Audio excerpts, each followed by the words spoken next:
हिमाचल प्रदेश विधानसभा के आगामी मॉनसून सत्र से ठीक पहले राजधानी शिमला में सियासी माहौल गर्म हो गया।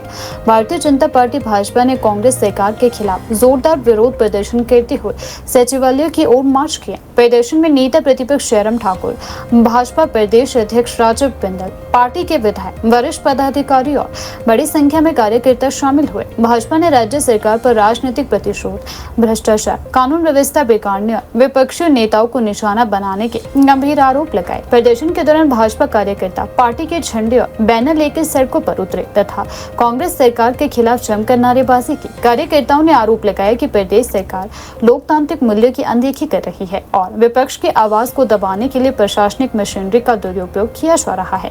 भाजपा नेताओं ने कहा कि प्रदेश में भाजपा नेताओं और जनप्रतिनिधियों के खिलाफ लगातार मामले दर्ज किए जा रहे हैं, जो पूरी तरह राजनीतिक दुर्भावना से प्रेरित है। विरोध प्रदर्शन के बाद भाजपा नेताओं और कार्यकर्ताओं ने सचिवालय की ओर कूच किया। हालांकि पहले से तैनात पुलिस बल ने बैरिकेड लगाकर प्रदर्शनकारियों को सचिवालय से पहले ही रोक दिया। इस दौरान भाजपा कार्यकर्ताओं और पुलिस के बीच कुछ समय के लिए तीखी नोकझोंक और धक्का मुक्की की स्थिति भी देखने को मिली।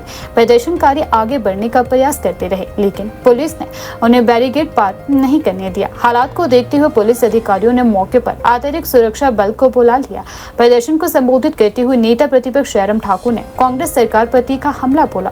उन्होंने आरोप लगाया कि प्रदेश सरकार बदले की भावना से कार्य कर रही है और भाजपा नेताओं को झूठे मामलों में फंसाने का प्रयास किया जा रहा है। उन्होंने कहा कि पूर्व विधायक हो, वर्तमान विधायक हो या पूर्व मंत्री हो, सरकार चुन चुनकर भाजपा नेताओं के खिलाफ एफआईआर दर्ज कर रही है। उन्होंने कहा कि लोकतंत्र में विपक्ष की आवाज को दबाने का प्रयास उचित नहीं है। प्रदेश भाजपा अध्यक्ष डॉक्टर राजीव बिंदल ने सरकार पर निशाना साधते हुए कहा कि कांग्रेस सरकार जनता की समस्याओं का समाधान करने में विफल रही है। उन्होंने आरोप लगाया कि प्रदेश में बेरोजगारी, आर्थिक संकट, विकास कार्यों की धीमी गति और कानून व्यवस्था जैसे गंभीर मुद्दों पर सरकार का ध्यान नहीं है। इसके बजाय विपक्ष को परेशान करने के लिए प्रशासनिक एजेंसियों का इस्तेमाल किया जा रहा है। उन्होंने कहा कि भाजपा जनता के हितों से जुड़े सभी मुद्दों को विधानसभा के मॉनसून सत्र में मजबूती से उठाएगी और सरकार से जवाब मांगेगी। भाजपा नेताओं ने आरोप लगाया है कि प्रदेश में भ्रष्टाचार के मामलों में बढ़ोतरी हुई है और कानून व्यवस्था की स्थिति भी लगातार बिगड़ रही है।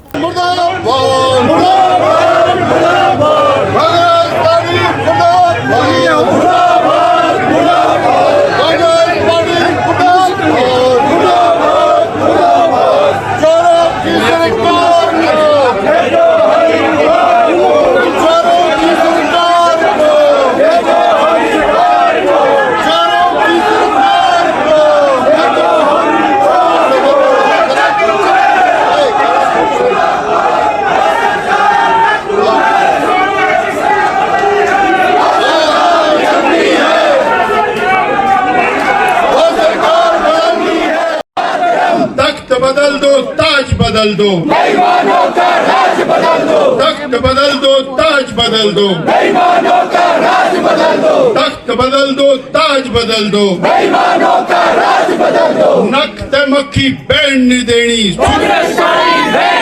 सुक्खू सरकार रहने देनी, नख्ते मक्खी बैन नहीं देनी, नख्ते मक्खी बैन नहीं देनी। आज एक सत्ता परिवर्तन करने के लिए एक संघर्ष का आगाज हुआ है। भारतीय जनता पार्टी ने तय किया है हर महीने, हर विधानसभा में, हर मंडल में सुक्खू सरकार, कांग्रेस सरकार की गलत नीतियों के खिलाफ धरने होंगे, प्रदर्शन। सड़कें टूटी हैं, सड़कों में गड्ढे हैं, उसके खिलाफ प्रदर्शन होंगे। मेरी बहनें 4 साल से 1500 का इंतजार कर रही हैं। एक एक बहन का 75,000 रुपए कर्जा सुक्खू सरकार पर चढ़ गया। महिलाएं मांगे 1500। बेरोजगार युवा आज त्रस्त है।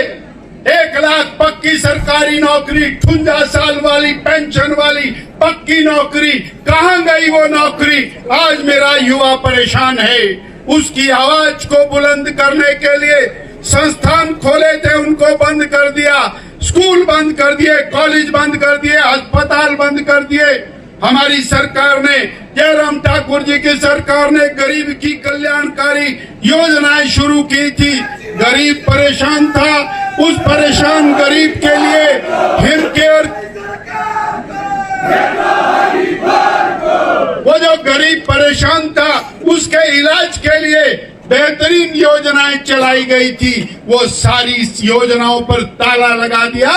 ये तालाबंदी की सरकार, ये माफिया की सरकार, ये भ्रष्ट सरकार, ये भाई भतीजावाद की सरकार, ये महिला विरोधी सरकार, ये किसान विरोधी सरकार, युवा विरोधी सरकार, जिसने और वरिष्ठ नागरिकों की चिंता नहीं की, कर्मचारियों की चिंता नहीं की, सेवानिवृत्त कर्मचारियों की चिंता नहीं की, जिसने और उन कर्मचारियों की चिंता नहीं की जो आउटसोर्स के हैं, डेली वेजर हैं, हर व्यक्ति को इन्होंने त्रस्त किया। ऐसी सरकार को उखाड़ फेंकने के लिए संघर्ष का आज आगाज हो रहा है।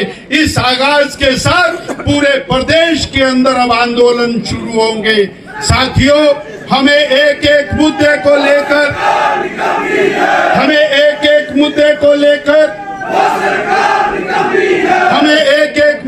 लेकर के और घर घर तक जाना है।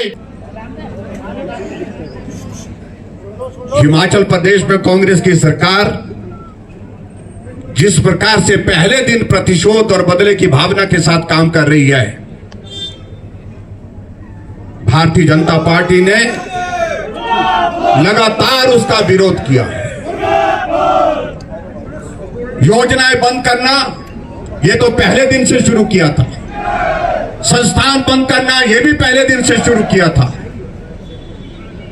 लेकिन अब 4 साल का कार्यकाल हिमाचल प्रदेश में कांग्रेस की सरकार का पूरा होने जा रहा है, लेकिन अभी भी वो बंद तालाबंदी का काम पूरा नहीं हो पाया है। और अभी हाल ही में जिस प्रकार से पूरे हिमाचल प्रदेश में पंचायती राज संस्थाओं के चुनाव को रोकने का प्रयत्न किया गया, शहरी निकाय के चुनाव को रोकने का काम करने की कोशिश की सरकार ने, क्योंकि अच्छी तरह से उनको मालूम था कि परिणाम उनके पक्ष में नहीं होगा।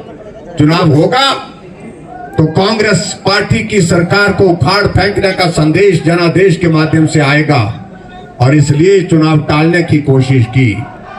लेकिन आखिरकार उस लड़ाई को हाई कोर्ट से लेकर के सुप्रीम कोर्ट तक हम लड़ने में सफल हुए। चुनाव हुए और चुनाव का परिणाम आप सबके सामने आया है। आज तक हिमाचल प्रदेश में किसी सरकार के खिलाफ इतना प्रचंड रोष, प्रचंड जो है जन विरोधी फैसले के कारण फैसला नहीं आया, जनता का था।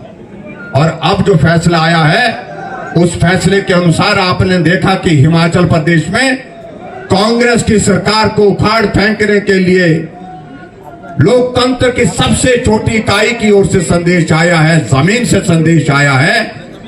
हिमाचल प्रदेश में 12 जिले हैं और 12 जिले में से 10 में जिला परिषद के चुनाव हुए। 9 जिला परिषद में कांग्रेस पार्टी अपना कैंडिडेट तक खड़ा नहीं कर पाई।